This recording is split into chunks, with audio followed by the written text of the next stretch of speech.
Hello বন্ধুরা, কেমন আছো সবাই? আশা করি সবাই ভালো আছে। বন্ধুরা, আজকে কথা বলবো বাংলাদেশের বিপিএল নিয়ে। বিপিএলে আমরা যে বরিশালবাসী যারা আছি, তারা কিন্তু চাই যে বিপিএলে বরিশাল থাকুক, বরিশাল খেলুক, এবং আমরা বরিশালকে সাপোর্ট করি। এরকম করে প্রতি বছর অপেক্ষায় থাকি যে কখন বিপিএল আসবে, কখন খেলা দেখবো। আমাদের বরিশাল পরপর দুইবার চ্যাম্পিয়ন হয়েছে। আমাদের একটা আশা আকাঙ্ক্ষা আছে, কিন্তু সব কিছু বাদ দিয়ে এবার কিন্তু বিপিএলে বরিশাল নাই। আমরা শেষ ইতিমধ্যে সবাই জেনে গেছি যে বরিশাল এবার বিপিএলে কোনো জায়গা দখল করতে পারেনি, এবং কি কারণ এর পিছনে আমার জানা নেই। কারণ আমি বা অন্য কেউ পৃথিবীতে এমন কোনো লিগে দেখা যায়নি যে পরপর দুইবার চ্যাম্পিয়ন হওয়ার পরেও সেই দল কোয়ালিফাই করে না বা খেলে না। এটা আমার দেখা মতে কোনো জায়গা দেখি নাই।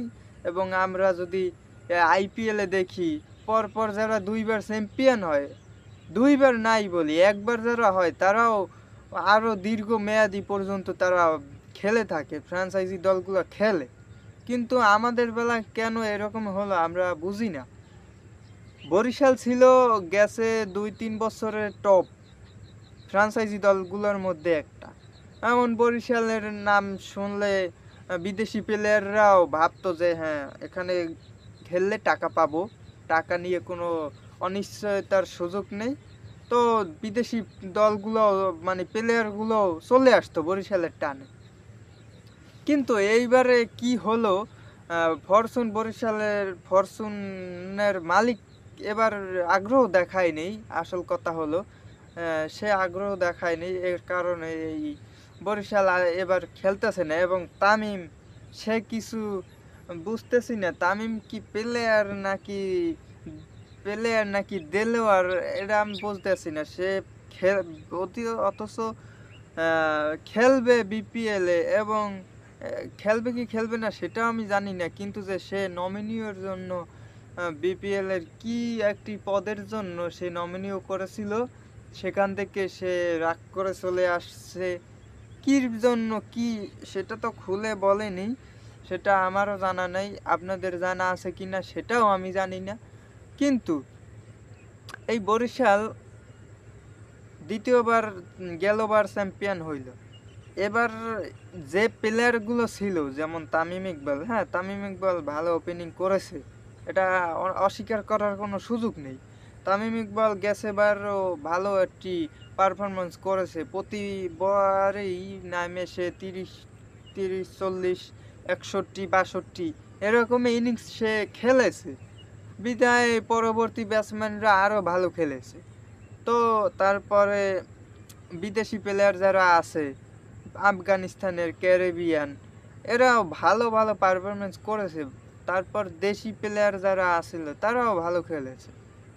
তো সবাই ভালো খেলেছে, তারপরেও ওরা যে কিরভেনে ম্যাচটা জিতে নেই। ম্যাচ জিতছে ঠিকই, কিন্তু যে এবার কিরভেনে যে খেলেনি আমার এটি জানা নেই। কিন্তু যে আমাদের সবার প্রত্যাশা, এবং এরপরে একটি আসার খবর হলো এটাই যে রংপুর আবেদন করেছে বিসিবির কাছে যে বরিশাল না খেললে আমরা খেলবো না।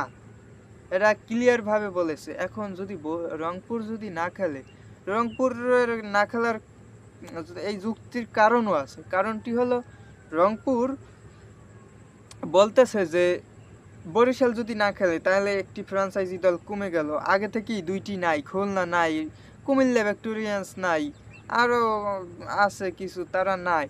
তো এই দল যদি কম থাকে একটা ফ্রাঞ্চাইজি, তাহলে স্পন্সর ম্যাচ কমে যায়। যত দল বাড়ে অতই তো খেলা বেশি, তাই না? তো যদি খেলা কমে যায়, ম্যাচ কমে যায়, তাহলে স্পন্সরও কমে যাবে, এটা স্বাভাবিক। আপনি চিন্তা করেন, 10টা ম্যাচ হলে 10টা ম্যাচেই কিন্তু দর্শকরা দেখার আগ্রহ দেখাবে, কম হলেও দেখাবে, বেশি হলেও দেখাবে। তো সেই জায়গা যদি 3টে ম্যাচ হয়, তাহলে আর যে 7টা ম্যাচ, এগুলো তো আর হলো না। তাহলে 3টে ম্যাচের জন্য ফ্রাঞ্চাইজি দলেরা তো চাইবে না যে তাদের টাকা ইনভেস্ট করে এই জায়গা নাম লেখানো। তো তাদেরও তো একটা বিজনেস আছে যে তারা এইখান থেকে ইনকাম করবে। তাদেরই যদি ইনকাম না হয় তাহলে তারা এখানে ইনভেস্ট করবে কেন? এই বিষয়গুলো ধরে রংপুর বলেছে আমরা যদি খেলি, আমাদের এখন প্লেয়ার বা ফ্র্যাঞ্চাইজি দল কম, তো ফ্র্যাঞ্চাইজি দল যদি কম থাকে তাহলে আমাদের আবার সমস্যা। কি সমস্যা? যে আমাদের টাকায় ঘাটতি হয়ে যাবে, পরে প্লেয়ারদের আমরা টাকা দিতে পারবো না। তা এটা তো যৌক্তিকতা। তাহলে এই যৌক্তিক বিষয় নিয়ে তারা দাবি জানিয়েছে যে বরিশাল যেন এই বিপিএলে খেলে, তাহলে কিছু ম্যাচ বাড়বে, তাহলে আমরা হয়তো ভালোভাবে প্লেয়ারদের টাকা টাকা পরিশোধ করে ভালো একটা সুনাম অর্জন করতে পারবো। তো এই বিষয়ে মতামত দিয়েছে বিসিবির কাছে। বিসিবি নাকি শুনছি, এটা শিওর না। শিওর না বলতে এই এতক্ষণ যেটা বলছি সেটা শিওর, কিন্তু এখন যেটা বলছি এটা শিওর না। বিসিবি না কি ফরচুন বরিশালের মালিককে রিকোয়েস্ট করছে যে আপনারা খেলুন এই বিপিএল। তাই রিকোয়েস্ট করছে কিনা এটা আমি শিওর না, কিন্তু আগের যে কথাগুলো বলেছি, যুক্তিগুলো রংপুর দেখিয়েছে, এগুলো সত্য। তো এই বিষয়গুলোর মাধ্যমে বরিশাল কামব্যাক করতে পারে, এর একটা সম্ভাবনা আছে 95%। তো আমরা সবাই তো আশাবাদী যে বরিশালবাসী যারা আছি তারা চাই যে বরিশাল খেলুক, আমাদের একটি প্রতিনিধি থাক। তাহলে আমরা প্রতিবার বিপিএলে বরিশালে, অনেকে বলতেছে যে বরিশাল না থাকলে বিপিএল এর কোনো দাম নেই। বরিশাল ছাড়া বিপিএল মূল্যহীন। মানে বরিশাল যদি না থাকে তাহলে বিপিএল এর কোনো দাম থাকবে না। কারণ বরিশালে এত এত দর্শক, এত এত সাপোর্টার, তো তা নাকি অন্য কোনো জেলায় নাই। এটা কতটুকু সত্য এটা আমার জানা নেই, তবে এই কথাগুলো প্রায় প্রায় উঠে আসে। তো এই বিষয়গুলো নিয়ে নাকি বিসিবি মাথায় নিয়ে ভাবছে। হঠাৎ করে চমক আসতে পারে যে বরিশাল কামব্যাক করেছে এবং 2025-26 বছরে বরিশাল খেলতেছে। তো আমরা সবাই চাইবো এই নিউজটা খুবই তাড়াতাড়ি চলে আসুক।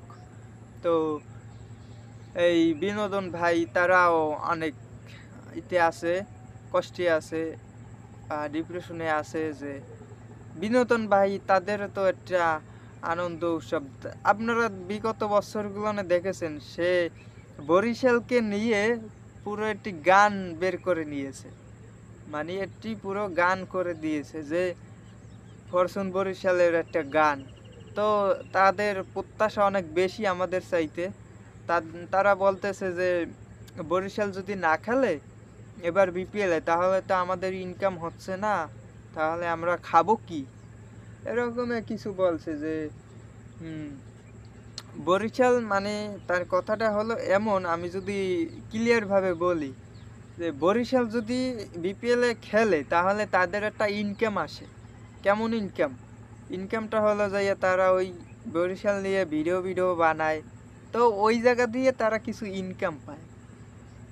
ইনকাম মানে টাকা পায়।